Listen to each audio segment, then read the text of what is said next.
Magandang gabi po sa ating lahat mga kapatid. Bigyan natin ulit sa ating mahal na Panginoon isa po malakas na palakpak. At noong nag-isip-isip ng PPCX ko tungkol sa mga recollection itong panahon ng Kwaresma, si Ate Wanji bilang chairman ng Faith and Formation, tanong niya ang suggestion ko, ano ba Father, gusto natin itong tawag na ito one time, big time na recollection or mag-series tayo kada Miyerkules. Just extend na lang ang homily. So imbita natin lahat ng mga kawan, lahat ng mga servants. Then kapag na-cancel ako kay si Father Ian, sinabi ni Father Ian, siguro mas maganda extend natin sa bawat Miyerkules upang maghanda din natin ating sarili para sa kumpisalang parokya March 27. So mga kapatid, ito ay pangalawa na recollection po natin. Katulad ng announcement natin, dapat si Father Nonet sana.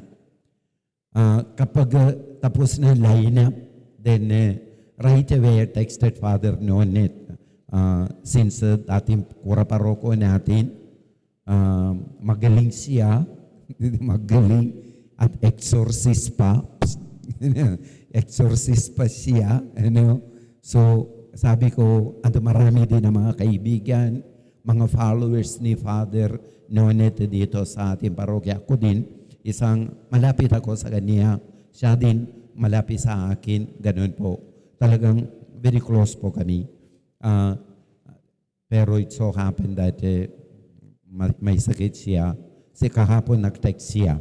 Father Job, may sipon ako, grabe ang ubo, tapos sore throat pa, medyo, sinabi niya, 90-10 possibility, sabi niya, 90 hindi na, 10 kung okay. Sinabi din niya sa akin, handa ka rin. Anyhow, mga kapatid, nandito po tayo, itong ating banal na pagdiriwang na Santa Misa, at itong pangalawa na ating recollection. Kahapon, meron tayong street mass dyan sa St. Joseph de Varcarcawan sa Senate. Bago misa, si Ate Au, nasa si Ate Au? Ate Au, where are you? I cannot see. Malabo ang mata ko. Anyhow, sinabi ni Ate Au sa akin, Father, meron na akong very malungkot na balita. Ano Ate Au? Then pagkatapos sa misa, then nag-usap kami habang magkainan kami doon sa Senate. Then kaninang umaga din, nakwento na siya kagabi mismo. Then right away, kapag dumating na dito, dahil ang kwento nangyari doon sa Sitio Bukid, ang problema doon sa lupa, tinanggap nila ang itong tawag natin na eviction notice. Medyo serious ang itong court order. Within 5 days, dapat alis na sila lahat. So, siyempre, tako din ako tuloy. Mapansin, parang ang pakiramdam ng mga tao, di ba no? Hirap nga, tapos ganun na nangyari. So, ang ginagawa ko, right away, I called the Father Joel sa Baalia kagabi. Sinabi ni Father Joel, Father, sorry, ako sa Quezon City, mas maganda either si Father Aris de Leon or si Father Falky. Gabing-gabi na, so hindi na ako, I did not to call them forward. Then kaninang umaga, meron kami mga kaparian, meron kami GC, group chat. So nag-text ako, doon ako nang ilagay ko sa group chat. Sinabi ko sa isang lugar, Sitio Bukid, dumating ng eviction notice. Sana, Father Aris, pakisagot kayo, tawag ninyo ako. Si Father Aris, nandiyan siya sa Pangasinan, sa pilgrimage sila. Si Father Falky, lagbay nilay din nila sa Ilocos Norte. It so happened na mga kapatid, tingnan niyo gaano ang providence, Mabait talaga si Lord. Si Father Ronnie Provido, siya ang administrator ng diocesan property. Lahat ng mga property under RCBN, Roman Catholic Bishop of Novaliches. Pati ito. Lahat. Mga bawat chapel ganun. Siya ang administrator. Right away, tumawag siya sa opisina. Pumunta siya dito. Then kapag dumating siya, meron na akong patay, blessing dyan sa rainbow. So, sinabi, maghintay si Father. Kapag bumalik na ako, magkwento kami, sinabi ko sa kanya, then marami mga bagay na magandang bagay. Siguro narinig ni Ate Tess kanina, tumawag din ako kay si Ate Tess Torre. Sinabi ni Father, dapat PPC, Exicom, mas represent sa usapan nila doon sa Sitio Bukid. Siyempre dahil meron tayong chapel, chapel doon. Ang chapel, ito para sa property ng mga Katoliko. Kung nalaman ito mga iba mga sekta, iba-iba mga sekta na or kulto na may pera, pwede sila magbayad na todo, pondo. Pwede silang kunin buong, At least, praise the Lord, sinabi ni Ate Len na mandahor sa Kawan leader, nag-uusapan na sila, hindi na kailangan mapanik, at they can buy the property for their own. Praise the Lord. At least, little bit kalmado na tayo. Mga kapatid, ito ang situation natin. Ito ang situation natin. Narinig din natin mga kapatid dito sa Ebanghelyo. Ang Panginoong Jesus, ang si Lord, on the way to Jerusalem nga, para sa kanyang paglalakbay, katulad ng itong tema po natin. Last month, mayroon kaming clergy meeting, kada buwan, may clergy meeting kami. Sinabi ni Monsignor Ranyada, may diocesan resolution, marami. Pero ang unang resolution, lahat ng mga pagdiriwang natin, major man or minor man, ang tema dapat sulong padayon. Alam natin ito sulong padayon, Sulong na padayon pa. Tuloy-tuloy ang ating paglalakbay. Dahil mga kapatid, ito sulong padayon dumating sa atin dahil sa itong tawag natin na synodality. Di ba po? Synodality. Synhodos. Synod, ibig sabihin, journeying together. Sabay-sabay na paglalakbay. Alam din natin mga kapatid, siyempre kayong lahat, di ba bahagi ng mga discussions, mga usapan tungkol sa synodality. That is why since 2021, sa parish level, di ba po, panahon ni Father Jansen, nag-uusap-usap kayo, iba-iba mga grupo. Then diocesan level nga, then national level nga. Lahat dito, nandiyan si Ate Tess, Ate Tess ba? Opo, praise the Lord. Very good. Kinursi kasi. So mga kapatid, nag-uusap-usap tayong lahat, Then dumating na 2023, there was a consultation synodal consultation. Marami mga tao na natitipon nandiyan sa San Bartolome. Then we came up with a certain, tawag na mga ideas, paano tayong proceed. Ang ating bishop, he brought all those to the CBCP. Then ang CBCP, they brought everything, buong Pilipinas, nandiyan sa Vatican. Then, they had that Synod of the Bishops, 2 sessions, 2023 and 2024. Then, ang nangyari doon sa Synod of Bishops sa Vatican, they lowered it to CBCP.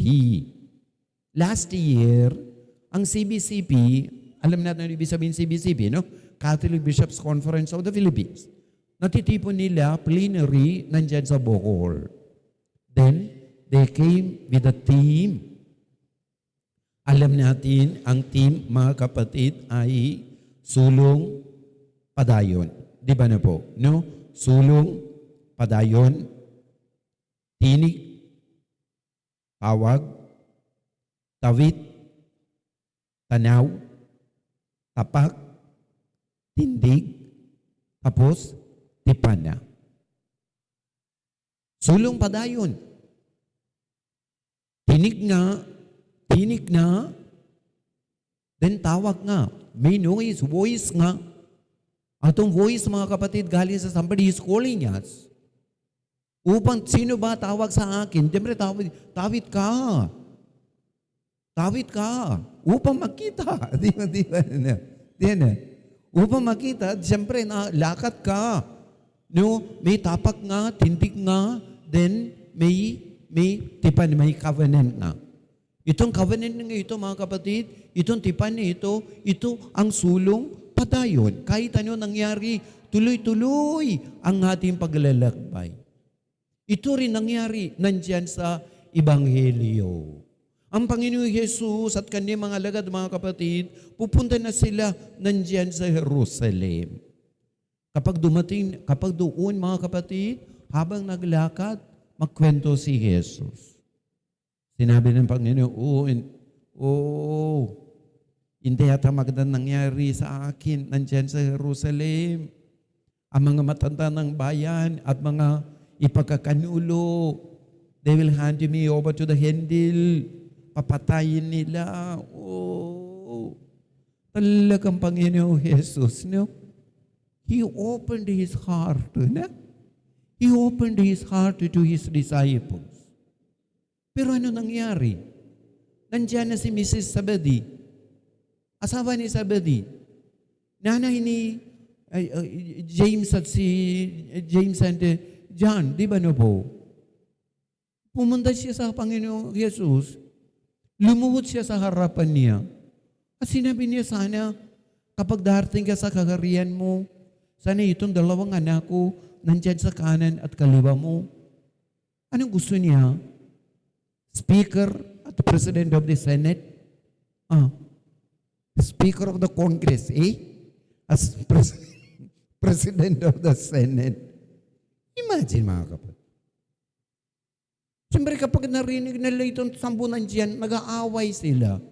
Nagagali sila sa dalawa. Medyo Panginoon, wow! Sinabi nila, sana wag na. Tingnan niyo, mga kapatid, no? Pagkatapos, sinabi ni Lord?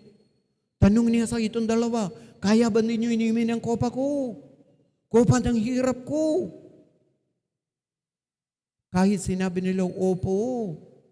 Ang huli, sinabi ng Panginoon, mga kapatid, Son of Man came not to be served, but to serve. So ito, mga kapatid, ang ating tema. Ang tema para sa itong talk nito ay sulong padayon. Stewardship in a synodal church. Sulong padayon, stewardship in a synodal church. Ito stewardship, ibig sabihin, mga kapatid, katiwala. Katiwala. Ang synodal church, ibig sabihin, tayo. We are the synodal church. Amen? Amen? So, hindi lang po tayo, mga kapatid, lahat ng mga simbahan dito sa ating diocese. Hindi lang po ang mga simbahan sa ating diocese dito sa buong Pilipinas. Hindi lang po buong Pilipinas, pati buong mundo. Kahit taga saan sila, kahit tumbuk tunga. Ikaw din, sila rin, ang kaparte ng synodal church. Noong isang araw, nag-usap ako sa asawa ng kapatid ko. Siya lang iwan sa bahay namin. Sinabi niya, tanong ko sa kanya, kumusta naman ang synodality ninyo? Ang parokya namin, tingnan niyo mga kapatid, maliit lang parokya. 210 lang ang mga families. 210. Samantalang dito sa atin nila ng mga pamilya, no? Kingstown 1 lang, almost 4,000 nga. Imagine. Kingstown 1 lang, almost 4,000 ang mga families. Samantalang dyan sa India, sa kanila, hindi naman pwede sabihin sa amin, no? Pilipino ako. Sa kanila mga kapatid, isang parokya, 210. Malaki yan. Kapag pupunta yung mga pari, kaibigan kong pari, nag-aaral sa Manila, no? Tanong nila sa akin, ilan ang mga Katoliko dito sa parokya mo? Sabi ko, almost 20,000. Sinabi nila sa akin, doon sa amin, pwede naman ito isang diocese. Hindi mga kapatid, ang ating parokya, sa ibang lugar, diocese nga. Kasing laki ng isang diocese. Tingnan niyo. Ito mga kapatid, tanong ko sa itong, ano pang tawag natin, asawa ng kapatid ko, kumusta naman? Sinabi niya, ang itong parokya, ang parish priest, he divided it into 4. South, North, West, East. Once a week, katulad sa atin, once a week, they all gather in one place, one house in the south. Then they have their Bible sharing and prayer, etc. Then they move around every month, every week, ganun. South na, North na, next week, doon na, kabila nga, ganun. Tingnan niyo mga kapatid, no? So, synodality. So, kahit ano nangyari, ang Panginoon Yesus, alam niya, kapag darating na siya doon sa Jerusalem, they will kill Him. Alam niya. Kahit alam niya, mga kapatid, tuloy ang kanyang paglalakbay. Bakit ba? May tipan siya. A covenant with the Father. I have to accomplish that. Ito rin sabihin ng Panginoon Yesus sa atin. Ang ating paglalakbay, mga kapatid, marami mga hadlang.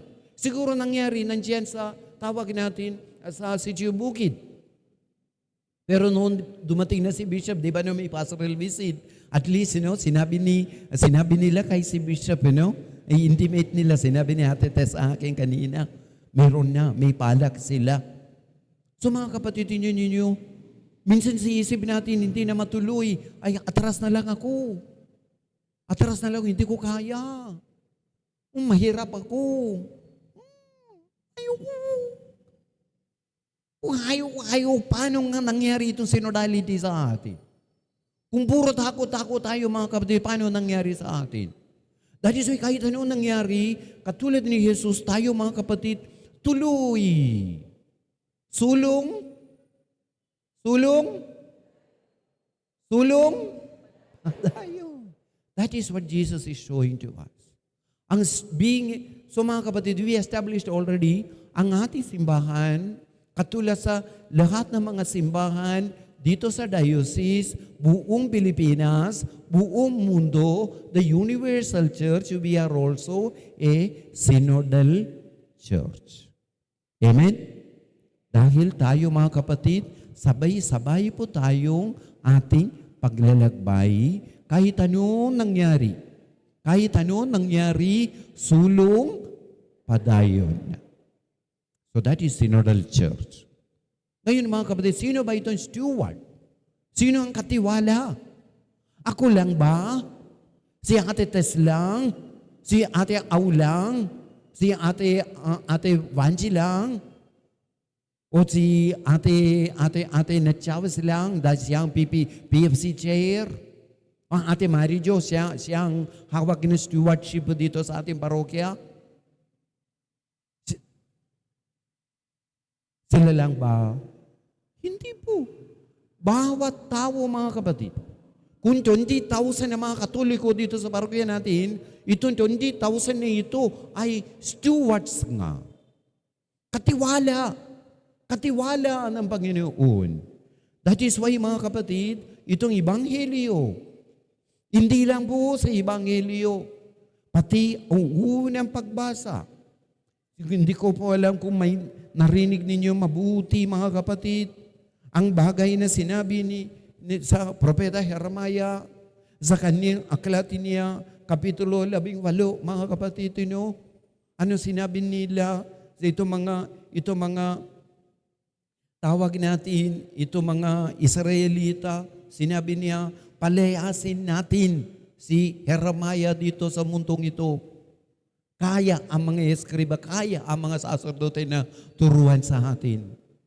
Tingnan niyo mga kapatid. How will that poor Jeremiah, di ba na? His feeling, di ba na? Ganito pala ang mga tao na ang isip nila tungkol sa akin. Kahit na ganoon na, tuloy pa rin siya ang kanyang trabaho. So mga kapatid, itong Ebanghelyo, mga kapatid, ang Panginoon Yesus, ipakita siya sa atin magandang halimbawa sa lahat ng ganitong klase na situation. Paano po tayong maging isang mabait na steward? How do we exercise our stewardship? Una, mga kapatid, ipakita ng Panginoon, a steward is open to the people. Wala matago. Katulad ni Jesus. Tingnan niyo, he was the leader, he was the rabbi. Walang pretension, di ba no? Hindi siya sabi, malakas ako. Hindi, sinabi niya na ako. I don't know. Kapag darating tayo doon sa Jerusalem, maghintay na mga eskriba. Hindi ko alam.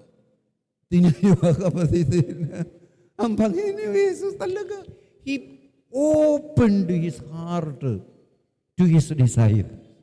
He didn't care what they think about Him. Di ba na po mga kapatid? That intimate relation.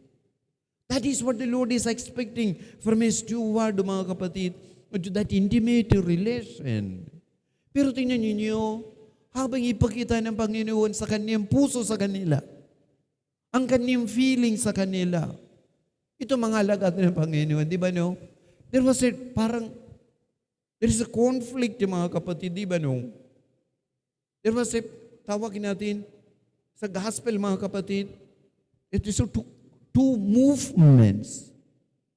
Ang alagad ng Panginoon, mga kapatid, here the Lord is talking about stewardship. Paano ka na maging isang mabuting katiwala? Samantalang ito mga alagad, mga kapatid, they were thinking about position and status. They were thinking about the position.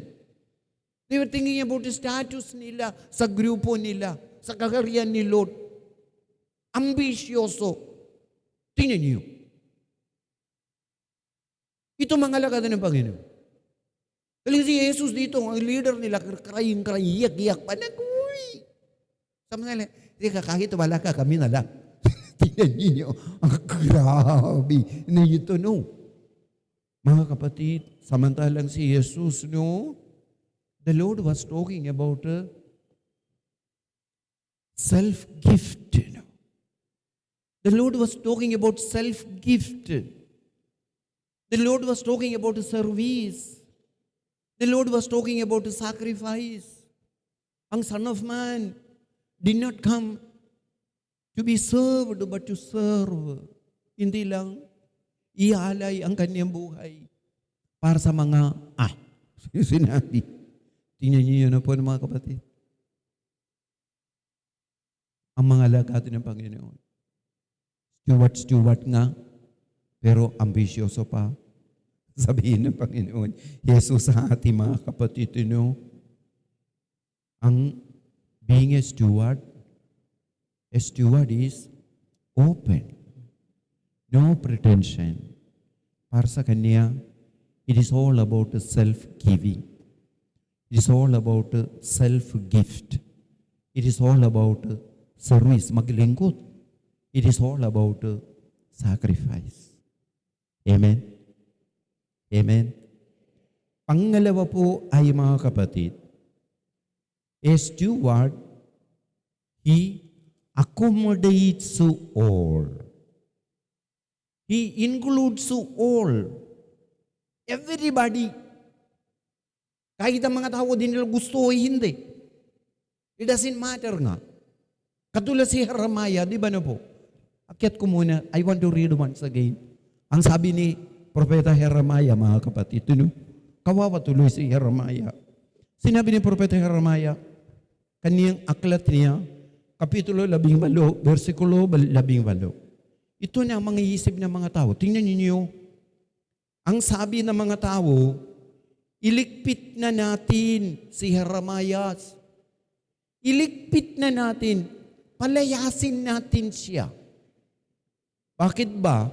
Kaya naman ang mga saserdote magtuturo sa atin. Kahit na ganun mga kapatid, tingnan ninyo, Jeremiah, ang kaniyang panalangin para sa mga tao. Sinabi ni Jeremiah, mga kapatid, Panginoon, pakinggan mo ang panalangin, ang aking panalangin para sa mga tao. Ang galing, di ba no? Kahit masaktan siya, mga kapatid, para sa kanya, hindi ako, mga tao ko. Hindi ako, not my comfort, not my safety, my people. So, steward is all inclusive nga. Steward is all inclusive. Walang iwanan. Walang iwanan. Accommodates everybody. Katulad ng Panginoon Yesus. Nandiyan, dalawa, sabi, isip niya kasama ang mama nila. Speaker of the Congress ito, President of the Senate ito,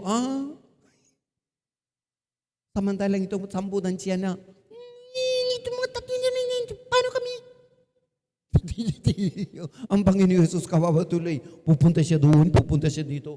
He was shuttling back and forth, to accommodate everybody. He wanted everybody together. Malapit na pala ang transfer ng mga pari, Hindi ako. Marami akong kaibigan pari dito sa diocese. Kahit bago lang ako dito sa diocese natin, kilala nila ako dahil sa 16 years ako sa seminary. Every time na may meeting ako sa mga seminaries, kasama ako, so kilala nila ako. Then kaibigan po kami. Isang pari, ay hindi siya pano sa akin. Father, hindi tungkol sa iyo, sa camera. Sinabi niya, alam mo, Father Job, ang ibang mga tao dito, narinig nila may transfer na ako. Ang mga tao na di nila ako gusto, countdown nila daw. Countdown na. Tingnan niya mga kapatid, kawawa ang pari, di ba no? I was thinking, kawawa ka naman. Sige, I will pray for you. Kahit gano'n na mga kapatid, he's so sweet. Ay, itong pari, talagang sweet na sweet siya sa malakat ng mga tao. Hindi pa ako nakita na kasing sweet na pari katulad sa kanya. Minsan tanong ko sa kanya, paano ka na maging so sweet? Sinabi niya, tinuro daw si Bishop Tobias. Very sweet daw si Bishop Tobias. Doon daw siya nag-aral ang itong sweetness niya. Mga kapatid, tingnan niyo ang Panginoon Yesu Kristo. Si Jesus, mga kapatid, He wanted to accommodate everybody. Hindi lang itong dalawa, hindi lang nandyan sa 10 doon, pero itong 12. Ito mga kapatid, ipakita ng Panginoon Yesus sa atin. Accommodating all. Sulong padayon. Walang iwanan. synodality, synhodos, journeying together. Sabay-sabay na paglalakbay. Sulong, patay. Amen?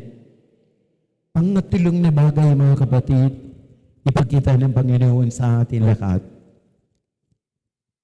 For a steward, mga kapatid, steward is life witnessing. Life witnessing. Sa kanyang buhay, mag-iisang ibanghelyo. He convinces his people through his life. Ito na, upang tayo, sulong padayon na, upang tayo isang synodal church nga, tayong lahat ay steward nga, He convinces them through His life. That is why sinabi ng Panginoon Jesus dito sa Ebanghelyo, sinabi niya, Son of Man came not to be served, but to serve, and to give His life as a ransom for many. Iaalay ang kanyang buhay. Ibig sabihin, mga kapatid, He embraces all the programs. Hindi lang po isa or dalawa. Hindi lang po feeding. Hindi lang po na social justice. Hindi lang po justice and peace. Hindi lang po isang tawag natin stewards. Lahat. Pati balik handog. Dito sa ating parokya, mayroon tayo. Praise the Lord. Talagang pasasalamat ako kay si Father Jansen. Nagsimula na itong balikhandog sa ating parokya. Bilang isang steward, mga kapatid, katulad ng Panginoon, we give that self-giving. Hindi na tira, pero the best. No. We give the best to the Lord. When we give best to the Lord, He will bless us in abundance. Tingnan niyo nangyari kay si Cain, nangyari kay si Abel. Itong dalawang magkapatid na ito, tingnan niyo, si Cain, dinala niya ang mga handog niya sa Panginoon. Isang magsasaka siya. Anong dinala niya, mga kapatid? Ang mga sirang-sira na gulay. Meron din mga uot sa loob. Sinabi niya sa sarili niya, Panginoon, bakit sa kanya? Pwede ako magbenta? Pwede ako may kita? Ang Panginoon hindi na kailangan magandang gulay, kahit sira, okay lang. Pero samantalang si Abel, isang pastol, kinuha niya sa kanyang flock, pinakamagandang tupa. Sabihin ng banal na kasulatan, ang Panginoon, tinanggap niya ang handog ni Abel. Samantalang God rejected, sinabi. Bakit? Dahil binigay lang niya ang tira sa Panginoon. Mga kapatid, the Lord is asking us today, can you drink the cup I am to drink? Kaya ba ninyo inumin ang kopa ng aking hirap? Ito, mga kapatid, para sa isang steward. Ito para sa lahat. Kaya ba natin inumin ang itong kopa ng hirap? Bilang isang steward, mga kapatid, tayong lahat. Itong 20,000 na Katoliko dito sa ating parokya. Itong bilang isang steward, mga kapatid, walang pasasalamat, walang recognition, walang award. Tanong ni Lord sa atin, kaya ba ninyo ang isang award, ang kanyang cross? Ito lang, mga kapatid, reward maghintay para sa atin. People may crucify us. They may speak so many bad things against us. Sabihin ng Panginoon, ang huli, bubuhayin ikatlong araw. Bubuhayin ko na, sinabi. On the third day, I will rise from the dead nga, sinabi ni Lord. Ito, mga kapatid, the reward para sa isang steward. Tanong ni Lord sa atin lahat. Mateo 22 mga kapatid. Tanong niya, kaya ba ninyo inumin ang itong kopa? So mga kapatid, habang nandito tayo, let us pray. Sana lahat po tayo maging steward para kay Lord, para sa ating parokya, para kay Santo Niño, ang ating mahal na patron. Every night, bago ako matulog, pasasalamat ako kay si Santo Niño for taking care of us. Every morning, as I wake up, first thing I do, I address the whole parish to Santo Niño. Sabihin ko sa kanya, Panginoon, Santo Niño, guide us all. Ito ang aking panalangin. Sana siya lagi kasama sa ating paglalakbay. Sulong, sulong, sulong, palakpakan natin si Jesus.